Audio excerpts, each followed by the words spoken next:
Worst VFX in Tollywood part 1 చూసాక నేనేమనుకున్నా అంటే ఇంకా మాక్సిమం అన్ని బిగ్ బడ్జెట్ మూవీసే, సో మేకర్స్ మనకి ఇంకెప్పుడు ఇలాంటి గ్రాఫిక్స్ తో మనల్ని భయపెట్టరని ఫిక్స్ అయిపోయా. కానీ నేను ఎంత అమాయకున్నో నాకు ఇప్పుడే అర్థమైంది. నేను ఆగుతానేమో కానీ మన మేకర్స్ మాత్రం అస్సలు ఆగట్లేదు. ఎంత బడ్జెట్ అయినా కానీ కంకణం కట్టుకొని మరీ ఇలాంటి ఫ్రేమ్స్ క్రియేట్ చేస్తున్నారు. అసలు బడ్జెట్ వచ్చాక కెమెరాని యాక్టర్స్ ని పెట్టుకొని షూటింగ్ వెళ్తున్నారా, లేదా డైరెక్ట్ గా ఒక హై అండ్ పీసీ ముందు కూర్చొని విజువల్ వండర్స్ క్రియేట్ చేస్తున్నారా? అదే మ్యాజిక్ లాజిక్. యాక్చువల్లీ పార్ట్ 1 చేశాక ఇంకో వీడియో చేయాల్సిన ఛాన్స్ మేకర్స్ ఎవరో అనుకున్నా, కానీ మేము తగ్గేదేలే అని వాళ్ళ అవుట్పుట్ తో మనకి కంటెంట్ మీద కంటెంట్ ఇస్తున్నారు. సో పార్ట్ 1 లో మనం కొన్ని తోపు షార్ట్స్ చూసాం. ఇప్పుడు పార్ట్ 2లో ది లెజెండ్స్ ఆఫ్ లో రెండరింగ్ గురించి మాట్లాడుకుందాం.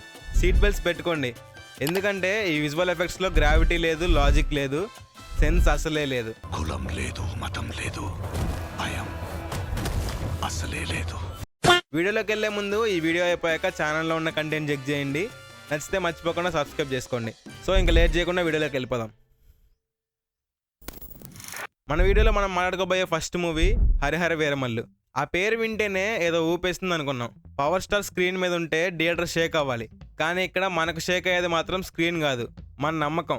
300 కోట్ల బడ్జెట్ అని అన్నారు, కానీ అవుట్పుట్ చూస్తే ఆ 300 కోట్లలో సున్నాలు ఎక్కువయ్యాయో లేక మేకర్స్ మనకి సున్నా చుట్టారో అర్థం కాలేదు. 30 కోట్లతో తీసిన హనుమాన్ మూవీలో విఎఫ్ఎక్స్ ఒక రేంజ్లో ఉంటే ఇక్కడ 300 కోట్లు ఏం చేశారు బాబు. ఫస్ట్ ఆ చార్మినార్ ఫైట్ సీన్కి దండం పెట్టాలి. వీరమల్లు మీదకి ఒక వెపన్ విసురుతారు, మన హీరో దాన్ని పట్టుకుంటాడు. అసలు ఆ వెపన్ పట్టుకున్న ఫ్రేమ్కి నెక్స్ట్ ఫ్రేమ్కి సంబంధం ఉండదు. ఒక ఫ్రేమ్లో ఒక్కోలాగా, నెక్స్ట్ ఫ్రేమ్లో ఇంకోలాగా కంటిన్యూటీ అనే మాటని ఊరోదలు పడేసి వచ్చినట్టున్నారు. అండ్ దాన్ని పట్టుకునేది కూడా చాలా ఆర్టిఫిషియల్గా ఉంటుంది. ఈ ఫైట్ సీన్లో వెపన్స్ గురించి మాట్లాడుకోవాలి. అన్నీ CGI. సరే అదంతా ఓకే, గ్రాఫిక్స్ వాడితే తప్పేం లేదు, కానీ అవి గ్రాఫిక్స్ అని పక్కన కూర్చున్న చిన్నపిల్లాడికి కూడా తెలిసిపోతే ఎలా? లైటింగ్ అడ్జస్ట్మెంట్స్ లేవు, బ్లెండింగ్ అస్సలు లేదు. ఏదో గ్రీన్ స్క్రీన్ వీడియో యాడ్ చేసి కైన్ మాస్టర్లో రిమూవ్ బ్యాక్గ్రౌండ్ కొట్టి పడేసినట్టుంది. వెపన్ అడ్జస్ట్ చూస్తే చాలా ఆర్టిఫిషియల్గా ఉంటాయి. ఎడిటింగ్ నేర్చుకునే కొత్త వాళ్ళు చేసిన ట్రయల్ ప్రాజెక్ట్లా ఉంది. ఇన్ఫ్యాక్ట్ వాళ్ళే ఇంకొంచెం బాగా చేస్తారేమో. నెక్స్ట్ మన హీరోయిన్ రథం నుంచి పడిపోయే సీన్. లాజిక్ పక్కన పెడితే కనీసం మ్యాజిక్ అయినా ఉండాలి కదా. ఇక్కడ రెండరింగ్ అసలు చేయలేదు అనుకుంటా. అలా హీరోయిన్ని కట్ చేసి ఇక్కడ పేస్ట్ చేసినట్టు ఉంటుంది.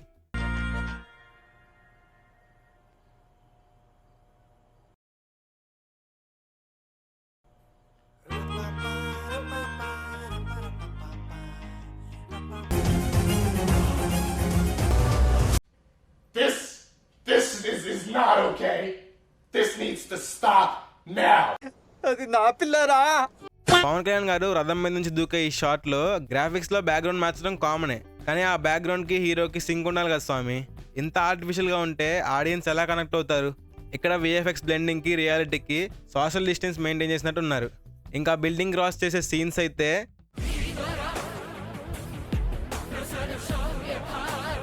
ఇదేం కర్మరా దేవుడా. ఇంక ఈ సీన్లో అసలు బ్యాక్గ్రౌండ్ చూస్తే గూగుల్లో ఫ్రీ డిజైన్ బ్యాక్గ్రౌండ్ అని కొట్టి దొరికిన ఫస్ట్ స్టాక్ ఇమేజ్ని తెచ్చిపెట్టేసినట్టున్నారు. 300 కోట్లు పెట్టారు కదా, కనీసం ప్రీమియం సబ్స్క్రిప్షన్ అయినా తీసుకొని ఉండాల్సింది.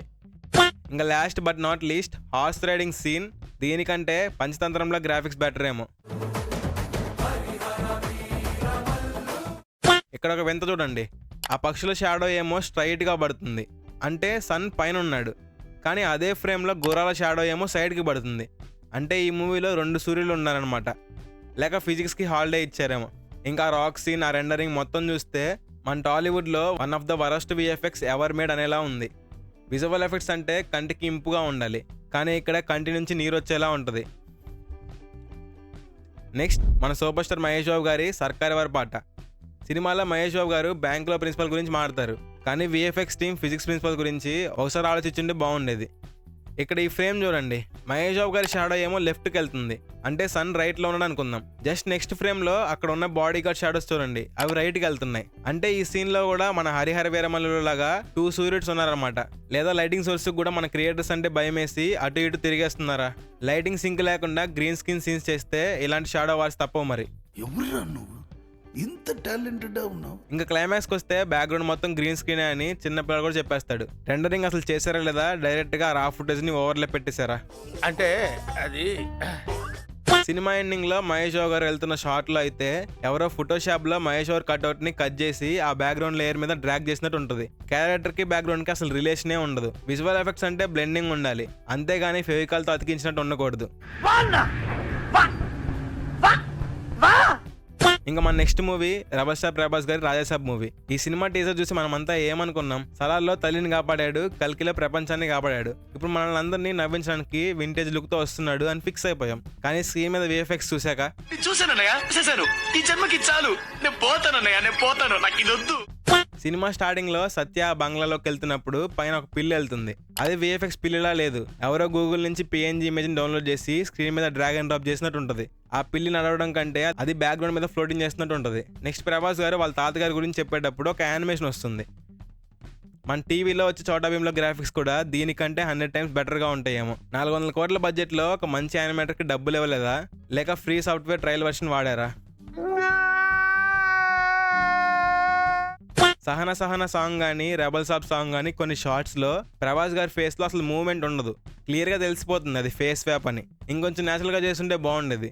నెక్స్ట్ ఈ షార్ట్లో ఇక్కడ వేఫెక్స్ చేయాల్సిన అవసరం ఏముందో ఏమో కానీ చాలా ఆర్టిఫిషియల్గా ఉంటుంది ఇది. ఇంకా మాలవిక గారి ఫైట్ సీన్ గురించి నిజం తెలిస్తే షాక్ అవుతారు. అక్కడ ఉన్నది మాలవిక గారు కాదు, ఒక అబ్బాయి. ఇంకా మన వాళ్ళు నర్సాపూర్ ఫారెస్ట్ లోకి మౌంటైన్స్ ఎక్కడానికి వెళ్తారు. కామన్ సెన్స్ తో ఆలోచిస్తే ట్రెక్కింగ్ కి ఎవరైనా శారీ కట్టుకొని వెళ్తారా? ఇది టెక్నికల్ తప్పు కాదు, లాజిక్ అనే పదానికి పెద్ద ట్రోల్ లాంటిది. ఇంకా వరల్డ్ కటప్ సీన్స్ అయితే పీక్స్ అనే చెప్పాలి. కొన్ని ఫ్రేమ్స్ లో ఆ గ్రీన్ స్క్రీన్ లేయర్ ఇంకా కనిపిస్తూనే ఉంటది. ఆ ఎడ్జ్ కటింగ్ కూడా ఎవరో ఫ్రెషర్ ఎడిటర్ కట్ చేసినట్టు ఉంటది. కైన్ మాస్టర్ లో బ్యాక్గ్రౌండ్ రిమూవ్ చేసినా కూడా దీనికంటే పర్ఫెక్ట్ గా వస్తుందేమో. ఇంక ఈ సీక్వెన్స్ లో కొన్ని షార్ట్స్ అయితే రెండరింగ్ సరిగ్గా లేక వీడియో గేమ్ క్యారెక్టర్లా యానిమేట్ చేసినట్టు అనిపిస్తుంది. అందుకే ఫస్ట్ రిలీజ్ లో దీన్ని డిలీట్ చేశారనుకుంటా. ఇంకా క్రోకోడైల్ ఫైట్ సీన్, దాని గురించి ఎంత తక్కువ మాడితే అంత మంచిది. అరే ఏంట్రా ఇది? అసలు ఈ ట్రాన్సిషన్ ఏంట్రా బాబు, దీన్ని ఎలా వాడారయ్యా? Hey, I've seen this one. This is a classic.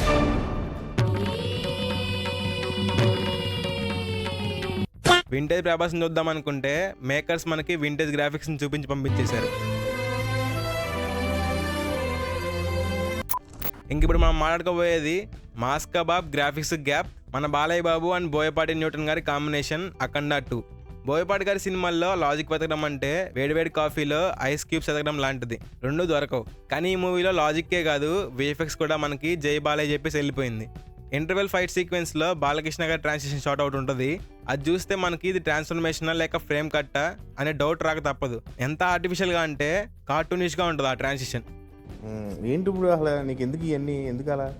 ఇంకా త్రిశూలం తిప్పే సీన్ అయితే సరిగ్గా జూమ్ చేసి చూస్తే ఆ త్రిశూలం బాడీకి కాంటాక్ట్ లో ఉండదు, గాల్లో తిరుగుతూ ఉంటుంది. అది కూడా విఎఫ్ఎక్స్ చేశారని క్లియర్ గా అర్థమవుతుంది. దీన్ని ఇన్విజిబుల్ గ్రిప్ టెక్నాలజీ అంటారో లేక రెండరింగ్ తప్పు అంటారో బోయపాటి గారికే తెలియాలి. అండ్ విఎఫ్ఎక్స్ కూడా చాలా ఆడ్ గా ఉంటుంది. ఇంకా దిష్టి తీసే సీన్ దగ్గర బోయా న్యూటన్ గారి లాజిక్ పీక్స్ అనే చెప్పాలి. మంచులో కొడితే తలకాయ పగిలిపోవడం ఏంటయ్యా? మంచు అంటే ఐస్ కాదు కదా, అది కాటన్ లా సాఫ్ట్ గా ఉంటుంది. కానీ బోయపాటి గారి ప్రపంచంలో మంచులో కొట్టినా తల పగిలిపోతుంది, కార్లు గాల్లో ఎగురుతాయి, గ్రావిటీ మాత్రం బెంచ్కి ఎక్కి కూర్చుంటుంది. సో ఇది గైస్ ఇవాల్టి వీడియో. ఇవి మేము ఏదో తప్పులెదగలని కానీ ఎవరైనా తక్కువ చేసి మాట్లాడాలని కానీ చేసినవి కాదు. ఎందుకంటే మనకి ప్రభాస్ గారి rebel star image, Pawan Kalyan గారి power star image, Mahesh Babu గారి ఛామ్, బాలయ్య బాబు గారి ఎనర్జీ, ఇవన్నీ మన తెలుగు సినిమాకి గౌరవం. వీళ్ళందరూ మన ఇండస్ట్రీకి పిల్లర్స్. కానీ ఎందుకు ఈ సినిమాలు విఎఫ్ఎక్స్ దగ్గర ఫెయిల్ అవుతున్నాయంటే main reason time and planning. మన హీరో డేట్స్ త్వరగా అయిపోవాలి, రిలీజ్ డేట్స్ దగ్గర పడిపోవాలనే హడావిల్లో పోస్ట్ ప్రొడక్షన్కి సరిపోయే టైం ఇవ్వట్లేదు. హాలీవుడ్లో ఒక్క షాట్ మీద నెలల తరబడి వర్క్ చేస్తారు. కానీ మన వాళ్ళు రిలీజ్ డేట్ ఫిక్స్ అయిపోయింది, ఉన్న దాంట్లో మేనేజ్ చేసి అన్నట్లు చేస్తారు.